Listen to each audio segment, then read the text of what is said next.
Now I'd love to introduce our trainer today. We have Jessica Rivera, who is our Vice President of Human Resources. So you are in wonderful hands, and I am going to give it over to Jessica. Thank you, Anna, and welcome everyone. Excited to be here with you today for your role as a leader. And again, I want to just thank the Workforce Development Board of Ventura County for sponsoring this for all of you. And for those of you who have used the hotline before, that's available to all employers in Ventura County, we thank you. We do service that hotline for the Ventura County Workforce Development Board. And always looking forward if you have a question about something that may be going on with regards to human resources, guidance on hiring and firing, all these things you see listed here, don't hesitate to give us a call. Who are we? We're California Employers Association, and we believe in keeping the human and human resources, providing you employers with that peace of mind so that you can get answers on your compliance questions, your training or coaching questions that you may have around people. And for all of you here for this presentation today, you know that a lot of what we do as leaders has to do with our people. A lot of the issues that come up have to do with people. We're not robots yet. And so we want to continue to keep the human and human resources for you and to give you that peace of mind as an employer when you do have a concern or something has come up. We have subject matter experts available to answer your calls, and they've been doing this for quite some time, and they really do know their stuff. Another thing I do want to let you know is that this presentation today should not be relied upon as legal advice, rather education, information, and some recommendations we'll give too around your role as a leader and some of the things as leaders we're responsible for. So we're not attorneys. Our attorneys make us say we're not attorneys. If we find that you call us and you do have something of a very complicated issue of a manner, or if we find that you probably do need to seek legal advice, we'll let you know that too. But most of the questions that we get, which are thousands a month, we're able to give some pretty good guidance to help our employers get that taken care of, and then again move forward with their business. So what we'll talk about today is your role as a leader. I know we entitled this role of a manager for the seminar, but you're going to hear me use leader a lot because I want you to think of yourself as a leader. There are some subtle differences between manager and leader that we'll talk about today. But when we think about leader, it also includes that people part, that motivation, that inspirational, all of those things that we also do as managers. And also we'll talk about leadership styles focused on developing people. Which one works the best? Which one's going to get you the most results? And then also power of feedback and feed forward, if you haven't heard that term before, which can be really helpful as you're leading and guiding people along the way. So as you think about today's session and you think about your own journey as a leader, the work that you've done, what you've learned over the years, I never say I'm done as a leader. I don't think we're ever done as a leader. We work in a workplace with 5 generations in the workplace. We're always learning, we're always evolving, we're always growing. But as you think about yourself, what's that one skill or area you want to learn or enhance as a leader in the future? So if you feel comfortable, please feel free to put that in the chat box. Because a lot of times we'll see some real commonalities of people who are with us today that are looking to continue to grow a skill that they may have. So please feel free to put that in the chat box. We'd love to see it. And also, as we're thinking about today and the discussion today, it would be helpful to know how long you've been in your current role. We may have a range of experience here with us today, but let me bring up a poll, and if you would take a moment to answer that, that would be really helpful for me as I talk today about your role as a leader. So let's bring that up. Okay, if you could answer that for me, it would be greatly appreciated. How long have you been in your current role?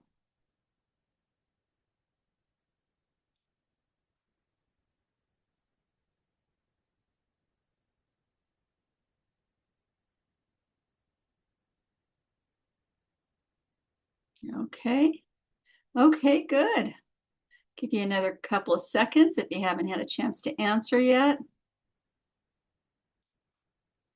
All right. Well, let's go ahead and end the poll and then share the results. All right. So as you take a look, we have experience kind of everywhere. We have a handful of folks who have less than 2 years with as in a leadership role, and then we have some, quite a bit, 3 to 5 years. So some experience there, which is great. And then we also have more than a quarter of our folks with us today with 5 or more years. So a good mix of folks today. So hopefully today's discussion will bring something to all of you, regardless of where you are in your journey as a leader. Thank you for doing this.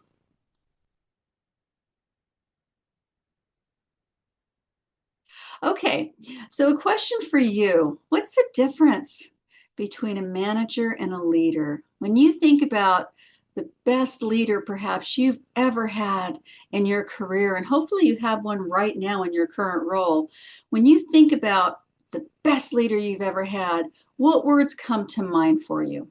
Please take a moment and jot that in the chat if you would. What are those words that pop up? Because usually when we think about the best leader we've ever had, that best leader usually comes to mind for us pretty darn quickly. What is that for you?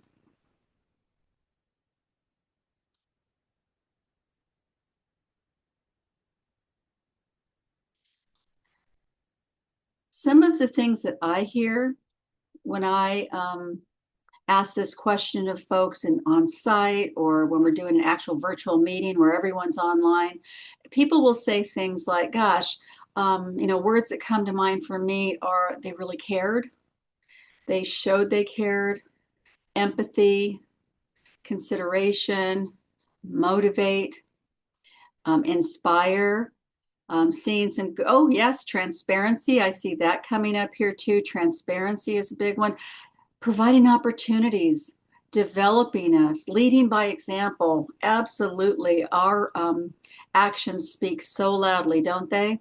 And then listening skills. Yes, yes. Good, good, good, good. All of those. And as we go a little bit further, let's take a look. Here's a traditional manager skill set. And many of us probably went on our first role as a supervisor. I still remember to this day when I got promoted to my very first supervisory role. And I have to say, I was kind of full of myself because I got promoted. I must be really good. So now I'm a boss, all of those things. And I probably behaved in that traditional manager skill set because at that time, that's what I was exposed to. So directing people, telling them what to do, allocating resources, still important, making sure we make our deadlines, we hit our targets, results, had to report to management, and then also correcting poor behavior. And those are still all important. We still have to do those. As a manager, it's how we do them now versus what it used to be back in the day where it was very traditional leadership. We were told what to do. If somebody said jump, it wasn't yes or no. It was how high do you want me to jump? But that was a traditional old model where a lot of us saw that in our careers, growing up, what leaders should be, how they should behave. Now, when we think about leaders, though, when we think about managers, we know how important that balance is, the balance to make sure that we are not so tunnel vision in one area that we forget about the people side of it too. When we think about how task focused we can become. And yes, we all do that, especially when we're under pressure, tight deadline, under duress, but also making sure that we're paying attention to those things when it comes to our scheduling, our monitoring, and also delegating. One of the things I hear quite a bit from leaders is, I've got so much to do. I never seem to have enough time to get to it. And we find at times that there's an opportunity for them to delegate. And many times managers will think, I can't delegate this because people will think I can't do the job. If we flip that script on delegation, I like to think of delegate to elevate. When we have people that we're looking at to grow, develop, learn new skills, I want to be able to give them some opportunities to do that. Maybe I can't promote them just yet, or give them that job just yet, but I can develop their skills so when that position becomes available, they'll be ready for it because I've grown them. And many of you said that too in the chat. Developing people, opportunities, and making sure we keep that balance because we do get so busy as leaders that sometimes we kind of, I'm so focused on the results, I'm not paying enough attention to my people. As time evolves, 5 generations in the workplace, and yes, there are 5, our role continues to evolve. It continues to change. And when we look at what Gallup has said, that only 2 in 10 American employees said their performance was managed in a way that they felt they could do outstanding work, that's only 20%. Another 20% number that I hear is that we as leaders are only using about 20% of our people's potential. Can you imagine what we could see if we could use 30, 40, 50, 60, 70% of their potential? How not only how they would feel, some of the things that we would see in our company and the value that would bring. And as we look at the changing role of management, leadership, building those relationships, very important, especially in today's world. We have a lot of things going on in today's environment. And one of the things that people tell us all the time is, I want to work in a place where I really look forward to going to work, that I have strong relationships, not just with my manager, but also with my teammates too, that we're in a culture where we really can talk to each other. We have that transparency that someone said earlier about great leaders, that we're able to really work well together and we know that we have each other's back. Growing people, developing people. How can I develop my people? What are those things that I can do to make sure that they're prepared for that next opportunity or they feel good about doing their best work? One that I hear a lot when I work with companies too is driving change. We've had so much change over the past several years, and we continue to see it. How do I continue to drive change on my team to keep people engaged, to keep them loyal, to keep them committed and dedicated to the work that we're doing? What do I need to do as a manager? Inspiring and motivating. When you think about those best leaders that you had, chances are they did a lot to inspire you. All of you are where you are today because someone saw something in you that maybe you hadn't yet seen in yourself. And that's what we want to do for others. What are we seeing in our people, those talents, those strengths, those skills? Where gosh, we can really expand that for them, because when they're able to play to their strengths and do what they do best, no one does it better. Thinking critically, that's one of the top 2 skills I hear from employers today when they're looking to recruit people. Not only do I need someone with effective communication skills, but I need someone who can also make decisions, who's willing to, do some of that collaboration work and willing to be challenged and willing to be questioned about some decisions we have to make. And then communications, as I said, is that number 1 skill that all employers look for. And as a leader, we can't communicate enough. Too many times we may think, gosh, I mentioned this to my folks one time. Why don't they remember it? Why didn't they do it? Well, it's been said people need to hear things several times before it really sinks in. So that ability to communicate clearly and often and effectively is so important in our role today. And then, of course, accountability. We all have jobs to do. We all have to get our job done. So how do we create that amongst our teammates, amongst the people that we're privileged to lead? How do we do that in a way that you don't have to monitor it? People monitor themselves or monitor each other on their team to be accountable, to do what we need to get done.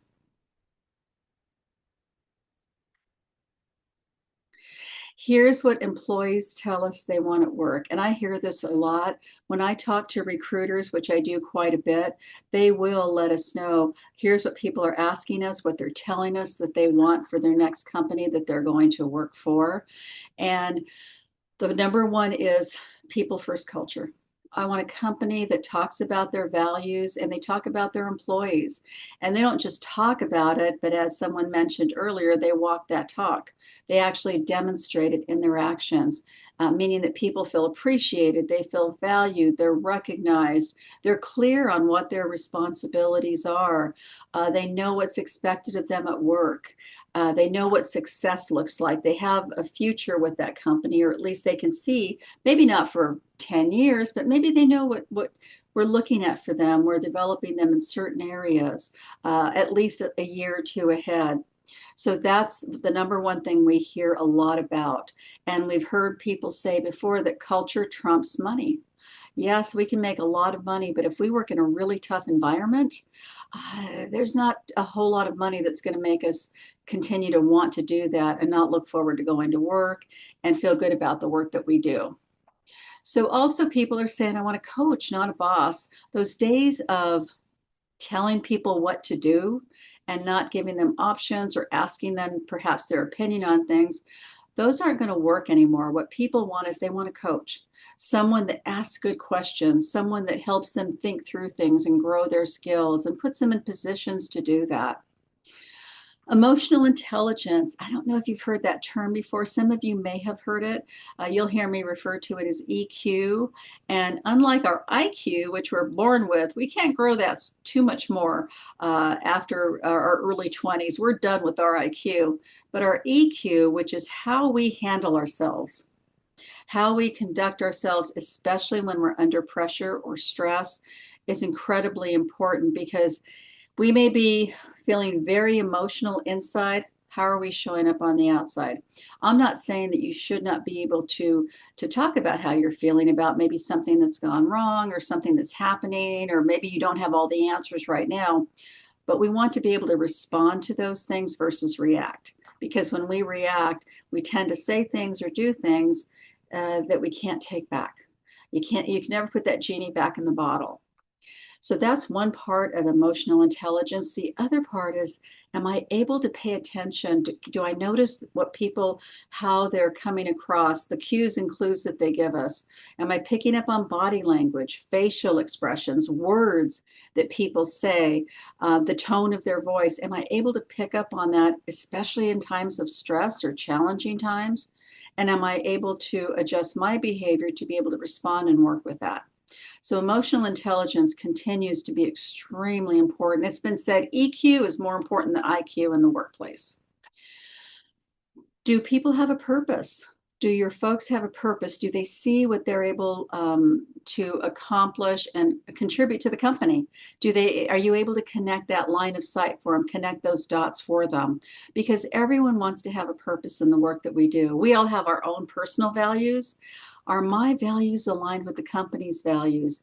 If I have a real commitment to my customers, and for example, for us, our members, is my company just as committed as I am? Because if we can't outline that for our folks, if we can't demonstrate that, they're going to feel like, why am I here? Am I really doing meaningful work?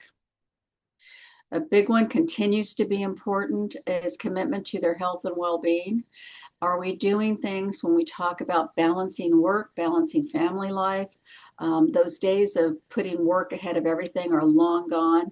Our younger generations have shown us, have told us how important it is to have that balance in their lives, and flexibility is so important to be able to do this too for them. So being as flexible as you can in the workplace, I get that you have to meet the needs of your customers, no question about that, the needs of the company. But where we have flexibility, are we able to offer that flexibility to our employees so they feel that they do have a little bit of control between their work and their family life? And then, of course, growing people, professional development. Our younger generations have told us, I don't really care about titles so much. I want to know how much my boss knows. I want to know how much my boss's boss knows because I want to learn. I want to grow. I want to be challenged in my job. So continuing to look at how do I grow my people? If I have a lot of growth in my company and a lot of promotional opportunities, am I getting them ready for that next level? Am I having those conversations with them? If I have someone, and I have had in the past, who really wants to go up that next level or long-term wants to grow into a leadership role. But if I'm not seeing the kind of behaviors at that time for that person to even be considered for it, I'm going to coach them to it. And I've coached a lot of people over the years, and some have been very successful. Others just realized this really wasn't for me after all. It's not what I thought, it's not what I thought it was going to be, or I don't want to do what it takes to be able to get into that position, which is okay too.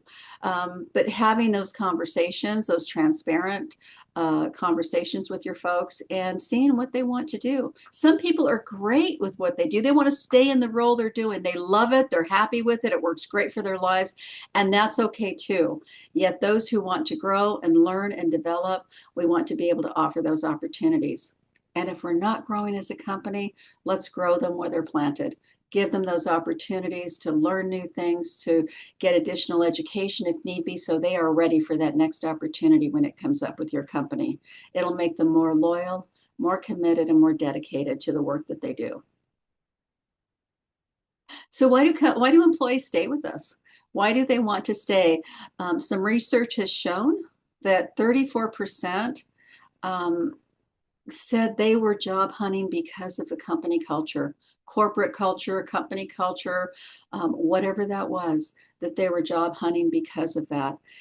Some people are not willing to put up with a tough environment where maybe employees aren't valued as much as they should be, or it's not shown that they're valued as much as they should be, or maybe the culture is in direct conflict with what they thought it was.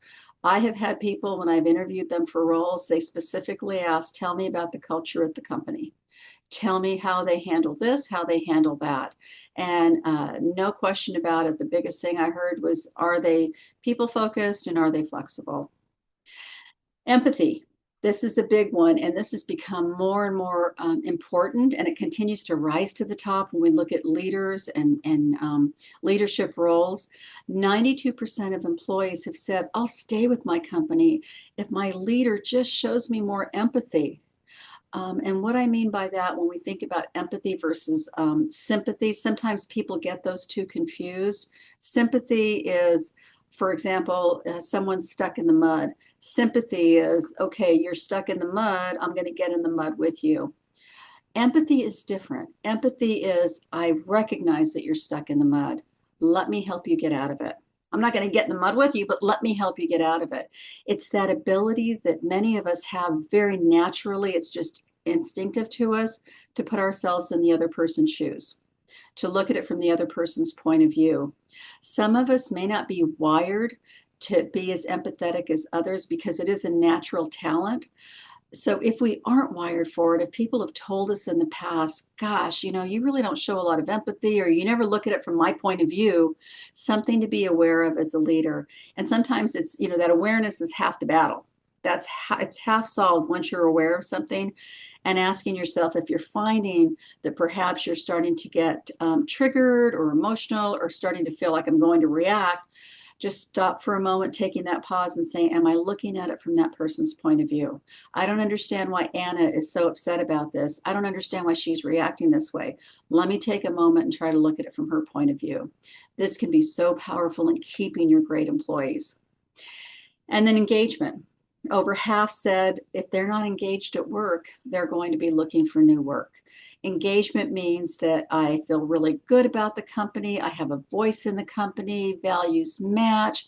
I know that my supervisor cares about me. I know what's expected of me at work. I have the tools to do a great job at work. And I see a future with this company. And the more we can do as leaders to help people feel engaged through our communications, our actions, all the things that we do, we're going to keep those good people. So these are really important as you have conversations in your company and you think about some of those things that you may be doing and saying, is this going to make them more engaged? If it's not, now, granted, I know sometimes we have to make really tough decisions. I know that. But as we think about some of those things, thinking about some of the things that we might see with those decisions too, and just asking those questions. Will it make them more engaged or less engaged? And if we know it's going to make them less engaged, is there anything we can do to minimize that impact? So as a leader, and you think about your strengths as a manager, as a supervisor, I've talked about several things already as we get halfway through this presentation, but as you think about those things, what are your strengths as a manager right now?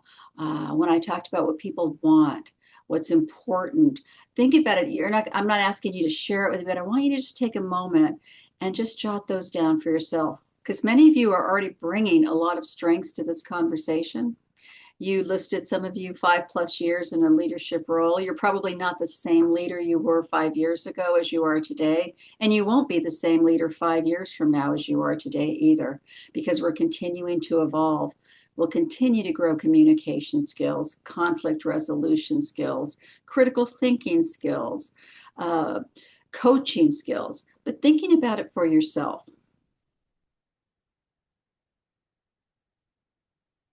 So I want to talk a little bit about leadership styles and seeing if you're finding yourself in some of these leadership styles. One of the things that we find is that we learn as much from our maybe not so effective leaders as we do from our excellent leaders, our best leaders. And we take a bit from everything.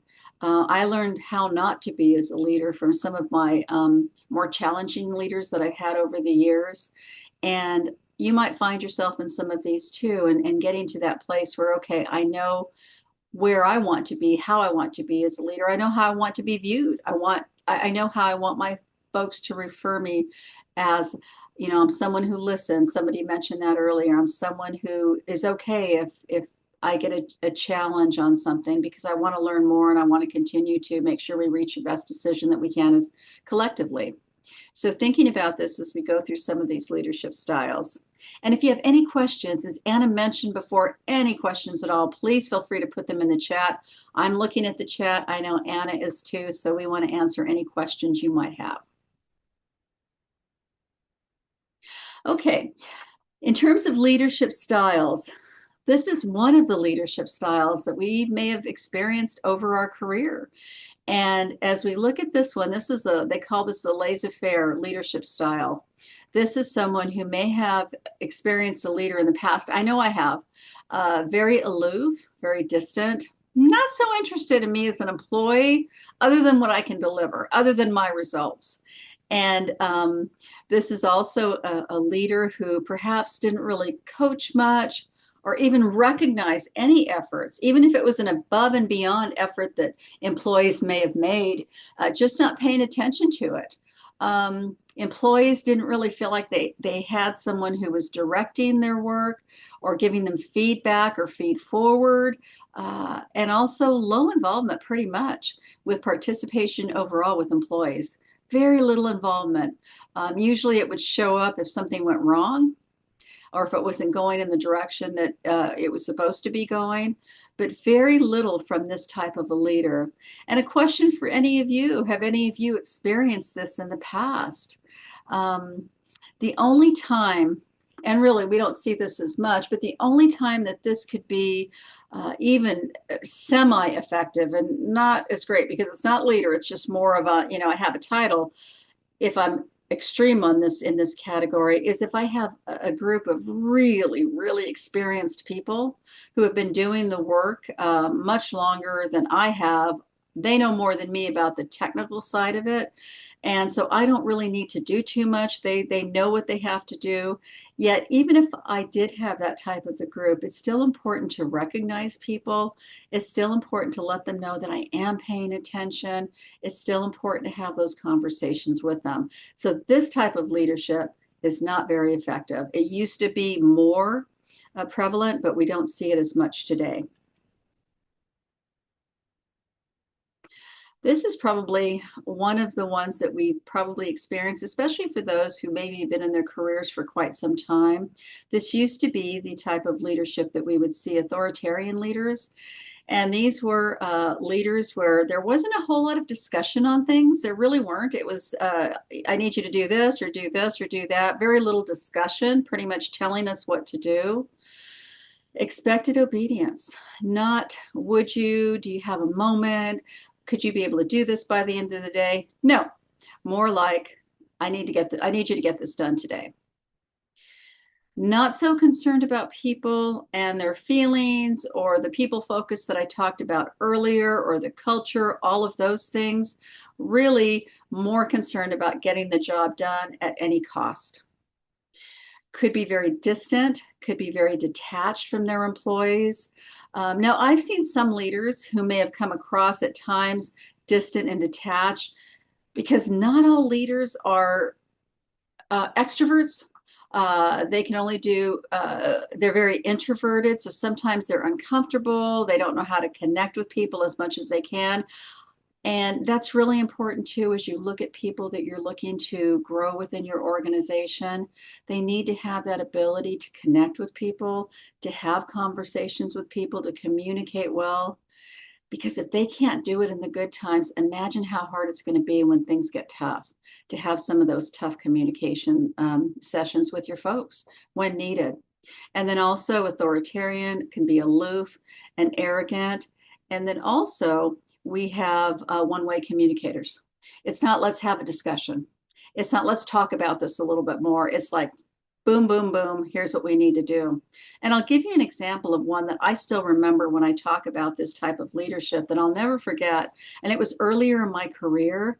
I worked in a pretty large organization and we had a regional location in Southern California. There were probably about 400 people in the building at the time, and our particular department had about 150 in there. And start time was 8 o'clock in the morning. And I remember we had to be available at our desks, ready to go on the phones at 8 o'clock in the morning. And the person I had as our office leader at the time, retired military, and I honor our military and I respect them. Yet in that workplace, it wasn't the military type of behavior that was going to be effective in the workplace because you had lots of generations. And this particular boss ran it like a military operation. He would stand at the front door every morning and he would monitor who would be coming in and what time they came in. And you did not want to be that person that came in at 8 o'clock. You're walking through that door at 8 o'clock because remember we had to be at on our phone on the phones at 8 o'clock. You did not want to be the late person coming in. And I remember sometimes that people have lives, children, flat tires, life just in general. Sometimes things happen, and oh my gosh, you just did not want to be that person. He was very authoritarian, and it was really a tough environment to work in because people were just afraid. Always looking over your shoulder. Oh my gosh. So it kind of gives you an idea. This is not an effective leader in today's world. So if you find that maybe some of your own behaviors might show up this way, might want to take another look and say, how do I need to adjust my own behavior? And maybe you're not intending to do that. We tend to when we get really stressed, we may turn authoritarian, being mindful, again, of that emotional intelligence that I talked about and being able to manage our behavior.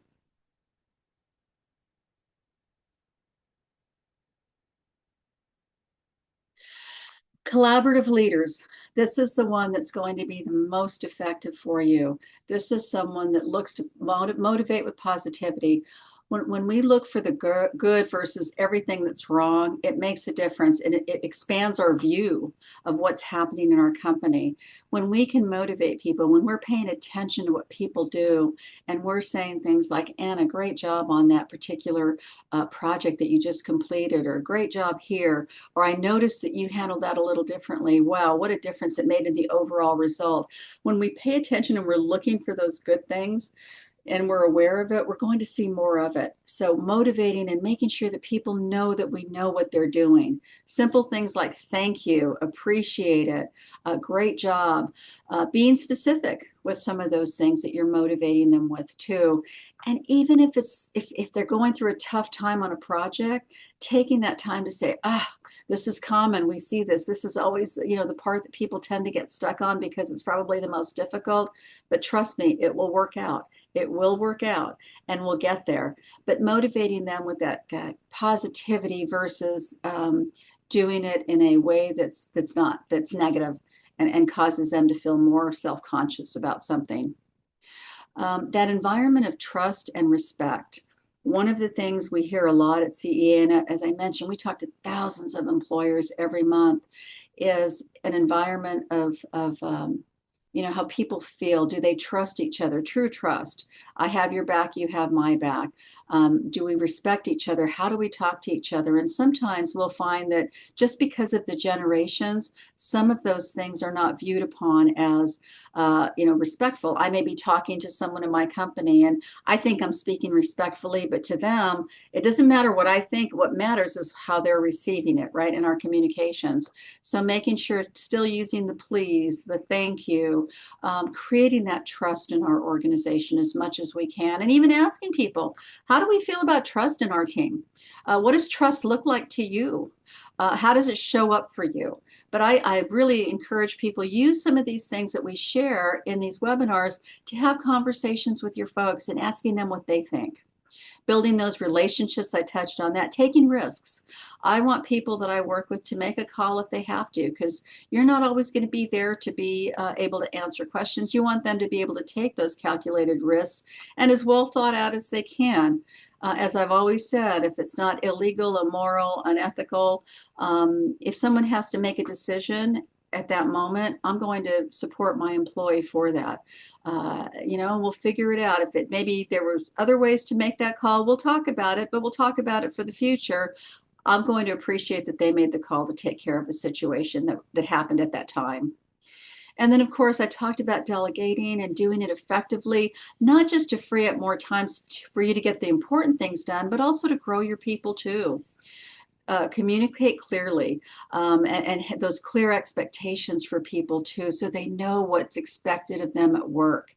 Of all the things that Gallup, who is internationally known, they do a tremendous amount of research on what keeps people engaged. That number one component for them is, I know what's expected of me at work. People need to know that they're on the right track. They know what success, that what they're doing creates success for them. If I have to work in the gray and I really don't know if I'm doing a good job, I'm not going to be as motivated. I'm going to be wondering and worrying. You're not going to get my best. So being very clear about what you need from your people and making sure that they're clear on it too, and training them to be able to do their best work. So I have another poll for you. And I want to ask you about feedback. This is a really interesting thing when it comes to feedback, because we've all been recipients of feedback, and some of us may still have some, triggers about some feedback we've received over the years. And it's a skill like everything else for a leader. And I'd like to know how you rate your own ability. Again, this is anonymous. Be honest with yourself. Where are you in that whole scope of feedback? Do you think you are that motivates people, inspires them to continue to want to do better? Let me go ahead and launch this for you. Let's close this out. Bear with me. Here we go. Okay. Please, if you could, how would you rate your ability to provide feedback to others? And it could be you've been told, gosh, I really appreciate that feedback you gave me, or maybe you saw, maybe I need to improve because people don't seem to be feeling too good after I give them feedback. What is it for you?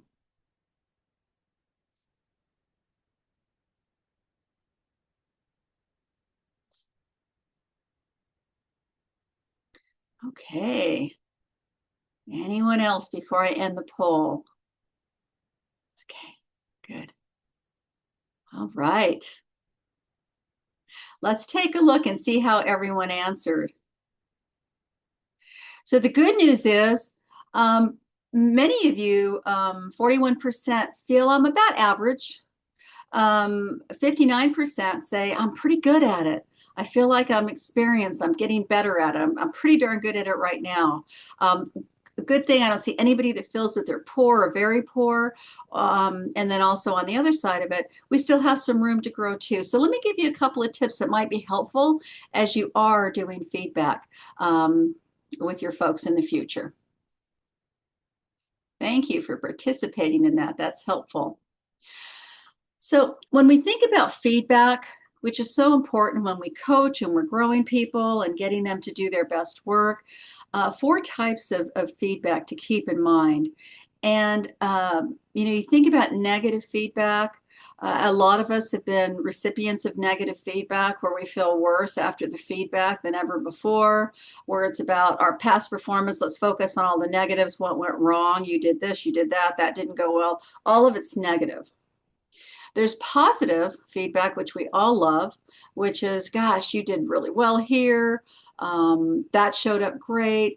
You know, keep doing more of that. We all love that kind of feedback. We don't get enough of it. I know that, but we all love that. Then there's negative feed forward.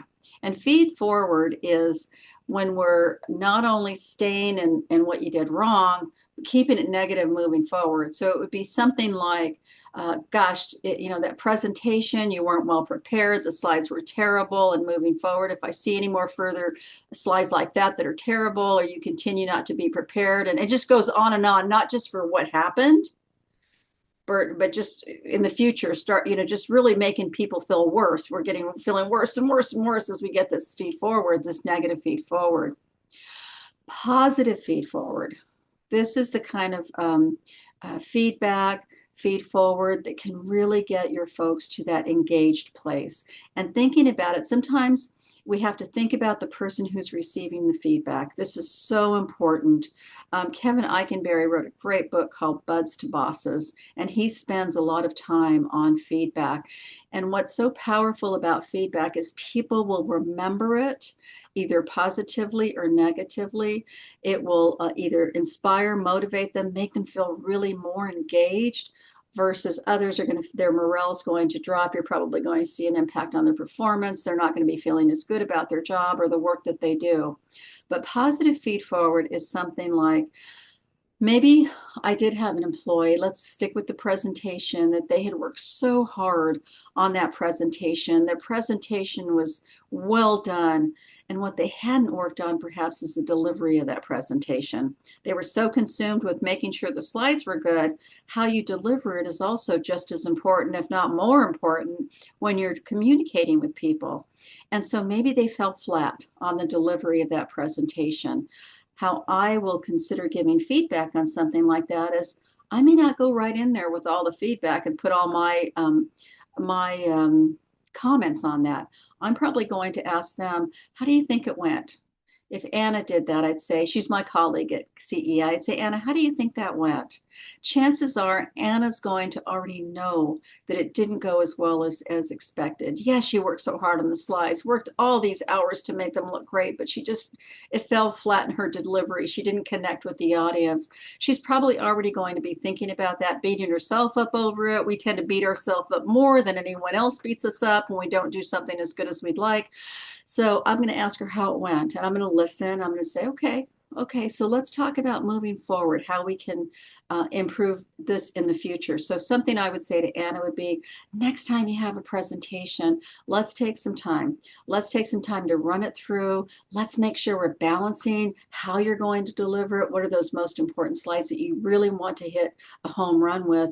And let's talk about how you can actually come across as connecting with the group and making sure it sticks and people are able to engage and ask questions. That's positive feed forward. That's the kind of feedback that Anna's going to remember. Okay, Jessica's not staying stuck in what I did wrong. She's asking me. She already knows I feel bad about it, that I know I didn't connect. She's focusing on the future. Personally, the more we can do this type of feedback with people, the more powerful it will be for them.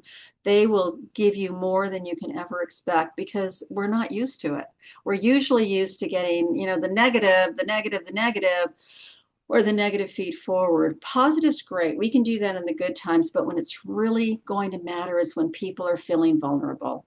So if you can do that moving forward with feedback, that can go a very long way in keeping your people engaged and focusing on the future. Can't change the past, can't saw sawdust, right? Can't saw sawdust, but I can make a change on the future.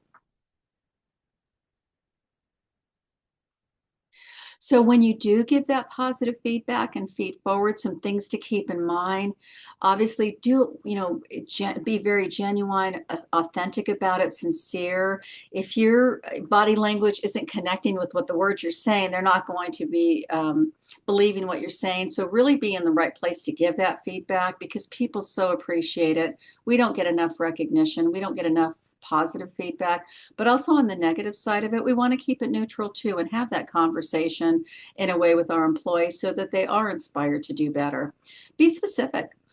Because I maybe made one or two mistakes, be specific about what it is. And then if there's anything good about everything else, be sure and highlight that too. Make it helpful.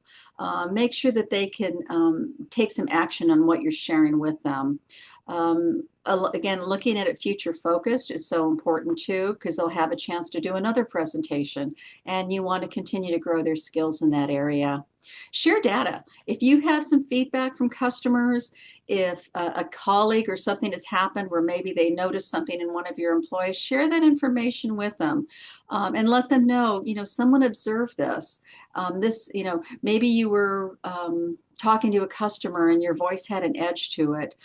Share that with them. If you observed it, I noticed that your voice had that edge to it.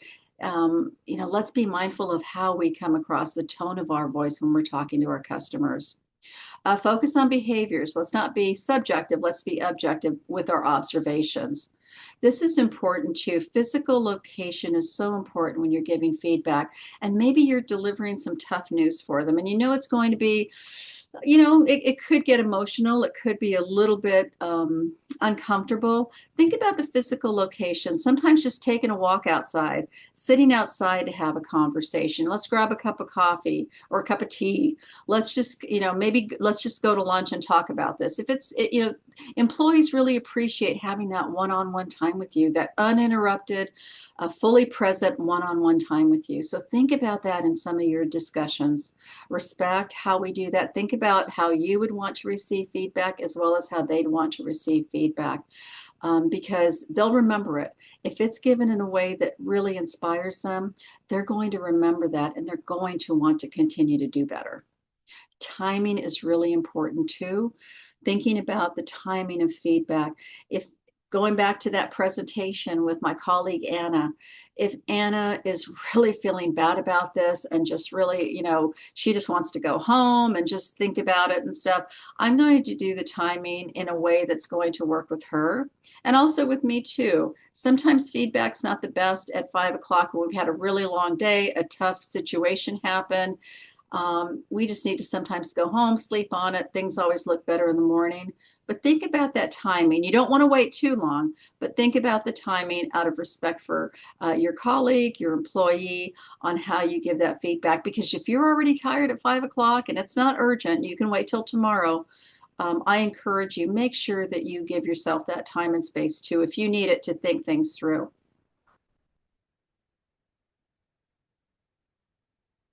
So no question, all of you do a lot of heavy lifting. And yes, I've talked about a lot of things today, but as you look at this whole wheel on leadership excellence, there's so many areas here that I'm always working on too as a leader. And I've been in leadership over the years for many, many years, but I'm always learning, I'm always growing, I'm always looking for opportunities to learn more.